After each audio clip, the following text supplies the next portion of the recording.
hablar de meditar brevemente sobre el caminar con Dios. La verdad es que caminar con una persona, estar al lado de una persona, es compartir muchas cosas. Para introducir un poco el tema, quería hacer alusión a un caminar especial. Toda una comitiva norteamericana pudo hacer la gran proeza. Después de haber avistado todo lo que es el plano natural, pudo abandonar este mundo terrenal para llegar a un satélite, a la Luna, y poderlo pisar. La verdad es que los astronautas como Duke, como Armstrong, como tantos otros en diferentes campañas, pudieron caminar sobre esa superficie. Era algo nuevo, totalmente nuevo. Ellos llegan a comentar que, por ejemplo, era curioso poner el pulgar así y ver cómo con el pulgar, tan solo con el pulgar, se tapaba toda la tierra, lleno de tantos pensamientos y tantos conflictos y también tantas bendiciones. Comentan cosas tremendas de cuál fue la experiencia de caminar en algo que parece que estuviera sobre lo natural, algo así como en lo sobrenatural. Lo cierto es que luego volvieron y han vuelto a este mundo natural. Pero con nuestro Dios tenemos experiencias, historias todavía más bellas y más sobrenaturales. Y vamos a tratar hoy una de ellas, que será el texto de nuestra meditación en el día de hoy. Así que si me queréis acompañar, los que tengáis Biblia, en el Evangelio de Marcos, capítulo 6, a partir del versículo 45. Marcos, capítulo 6, a partir del versículo 45.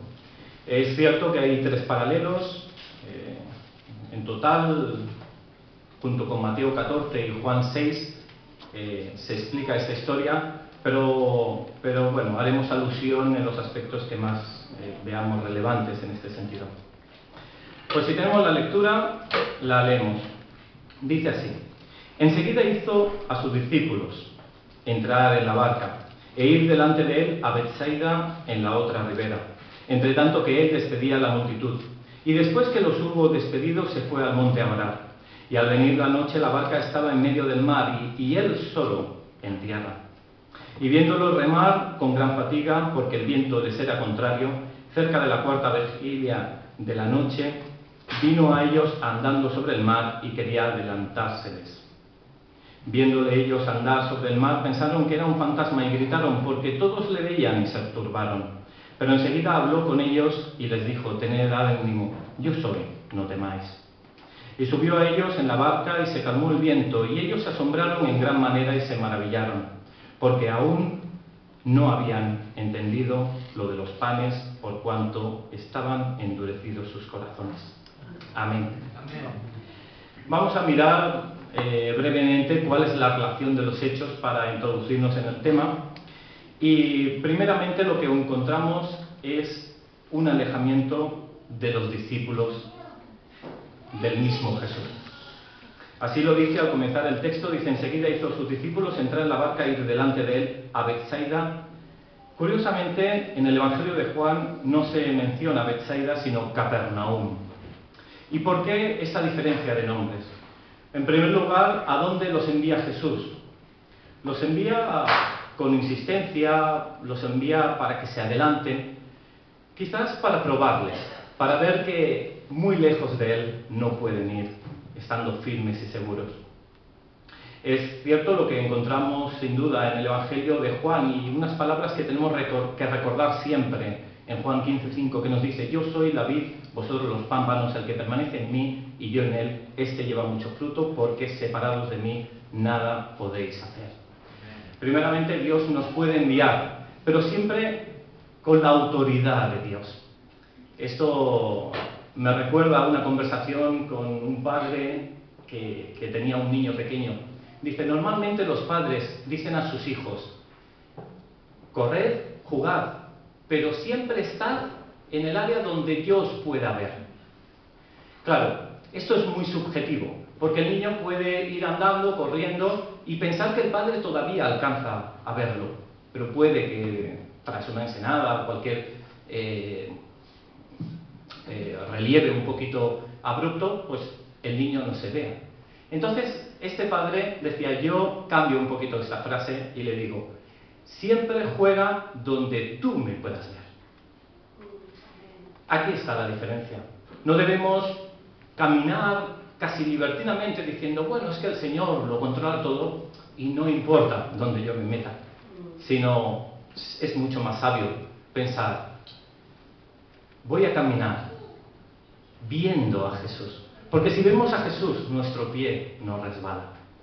Entonces, el cómo vemos a Jesús probándolos, que se adelantaran en esa barca hacia algún lugar.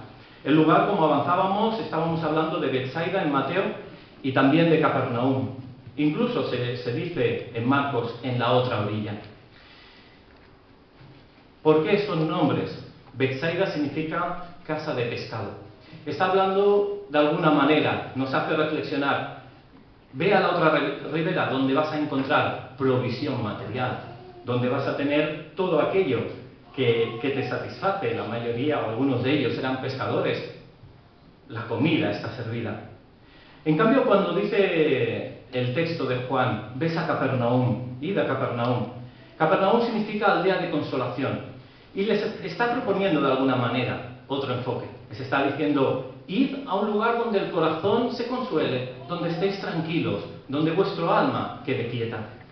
Pero es cierto que a pesar de que Dios es cierto que siempre tiene un propósito de provisión en nuestra vida, es decir, una satisfacción física para nosotros, y un propósito de consolación, es decir, una satisfacción anímica, nada puede llenar el propósito de plenitud espiritual más que Él. Por tanto, que nunca sea un motor de nuestro anhelo, nuestra insistencia, nuestra guía, ni la provisión material, ni tampoco la consolación anímica. Porque el que realmente cambia el sentido de nuestra vida es esa plenitud espiritual que transforma todas las áreas. Así, Jesús los envía de estas maneras y al poco tiempo vemos como si no es de esta manera, si no es nosotros viendo a Jesús, si no es firmes viendo a sus ojos, pues sin duda tenemos que andar con cuidado.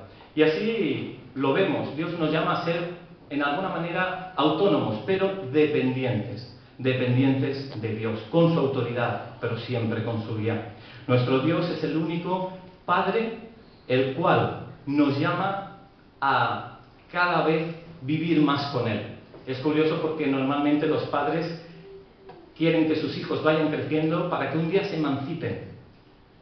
Con Dios es diferente. Nosotros nacemos emancipados de Dios, lejos de Dios. Y cada vez tenemos que ir conociendo y entrando a su casa para vivir eternamente con Él. Esta es la otra orilla a la que Dios nos envía, pero siempre agarrados del Señor. Porque si no, el problema viene. Aquí encontramos en el pasaje cómo llega la noche, cómo llega la desubicación y desorientación, cómo llega el viento contrario. Y así en la palabra nos aconseja muchas veces Dios. Por ejemplo, en Eclesiastés 12:1 dice, acuérdate de tu Creador, hablándole al joven en los días de tu juventud, antes que vengan los días malos y lleguen los años de los cuales digas, no tengo en ellos contentamiento antes que se oscurezca el sol. Sin duda, si nosotros nos encaminamos en ese viaje, vamos a encontrar la noche, es decir, la falta de luz, la falta de conocimiento de la verdad. También la desubicación, dice la palabra que estaríamos en medio del mar. Y es así, en este mundo no hay nada seguro, sino que el sentimiento es de desorientación, es sin dirección. Y por último, ese viento contrario, vienen los problemas, esas circunstancias que nos fatigan, que nos hacen remar a contracorriente. ¿Por qué? ¿Por qué llegamos a veces a estas situaciones?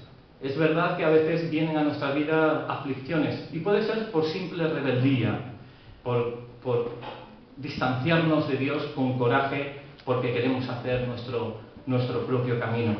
Puede ser también por prueba, simplemente para ver hasta dónde podríamos estar aguantando en fe la palabra de Dios. O puede ser, como estos discípulos seguramente, por puro descuido, por un puro enfriamiento espiritual. Y tengamos simplemente cuidado con estas tres áreas: la rebeldía, la falta de fe en la prueba y el descuido espiritual.